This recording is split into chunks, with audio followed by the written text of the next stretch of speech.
Hello and नमस्ते. तर let's make keema पाव with me.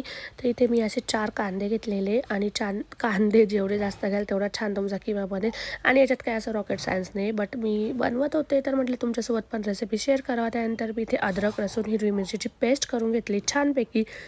त्यानंतर कढई घेतली, कढईमध्ये तेल टाकलं. तुम्ही बटरही टाकू शकता, तेल किंवा बटर, बट मी इथे तेल टाकलेलं आहे. त्याच्यानंतर जिरा मोहरी टाकली. त्याच्यानंतर आपली जी पेस्ट केली होती अद्रक लसूण हिरवी मिरचीची ती टाकली. आणि कच्चा मसाला टाका. माझ्याकडे जेवढं कच्चा मसाल्याचं सामान होतं मी ते टाकलं, तुम्हाला जे हवं ते टाका. त्याच्यानंतर मी कांदा टाकला आणि कांदा खूप सारा घ्या म्हणजे खूप छान टेस्ट येते. याला गोल्डन ब्राऊन होऊ देऊ आपण. तोपर्यंत तुम्हाला एक ट्रिक सांगते.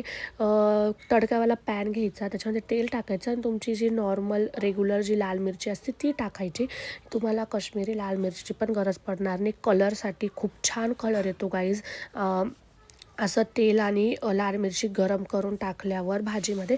त्याच्यानंतर कांदा पण माझा गोल्डन ब्राऊन झाला तर छानपैकी मी स्पायसेस टाकले, हळद, लाल मिरची, गरम मसाला, तुम्हाला जे हवं ते तुम्ही टाकू शकता. मग खिमा ॲड केला, पाणी टाकलं आणि येस इथे पाव गरम करायला घेतले. मस्त बटर लावलं आणि छानपैकी पाव गरम केले. अँड गाईज तुम्ही बघू शकता कलर आणि टेस्ट खूप छान झाली होती. नक्की ट्राय करा. बाय, भेटूया नेक्स्ट व्हिडिओमध्ये.